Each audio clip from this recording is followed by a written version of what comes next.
ଝାମେଲା ଚାଲିଛି ଇଏ ନବୀନ ପଟ୍ଟନାୟକ ସୁପ୍ରିମ କାହାକୁ କାଢିବ କାହାକୁ ରଖିବ କିଏ ଦଳ ବିରୋଧୀ କାମ କରୁଛି ସେ ଅନୁସନ୍ଧାନ କରି କରୁଛନ୍ତି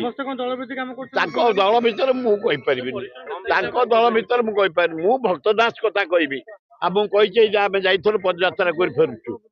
ଗାଁ ଗାଁ ଯାଉଛୁ ନାରୀ ନିର୍ଯାତନା ଉପରେ ଦରଦାମ ଉପରେ ବେକାର ସମସ୍ୟା ଉପରେ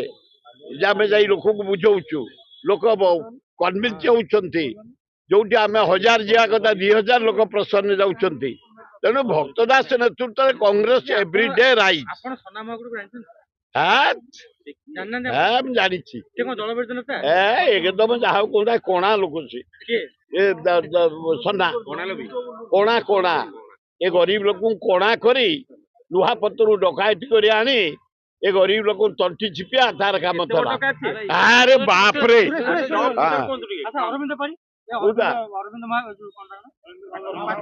ନା ଅରବିନ୍ଦ ମହାପାତ୍ର ଭଲ ପିଲାଟିଏ ମୋର ପୁତୁରାଟିଏ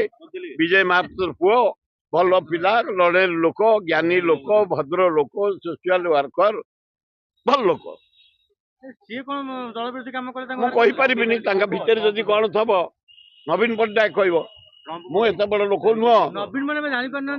ମୁଁ କହିପାରିବିନି ତାଙ୍କ ଦଳ କଥା ନବୀନ କହିବ କଂଗ୍ରେସ କଥା ମୁଁ କହିବି ତେଣୁକରି ନବୀନ କହିବ ଅରବିନ୍ଦ କଣ କରିଛନ୍ତି ନ କରିଛନ୍ତି ସନାତନ କଣ କରିଛନ୍ତି ନ କରିଛନ୍ତି କାହିଁ କାଢିଛନ୍ତି ସେ କହିବେ ମୁଁ କହିପାରିବି ଟ୍ରମ୍ପ ଡକା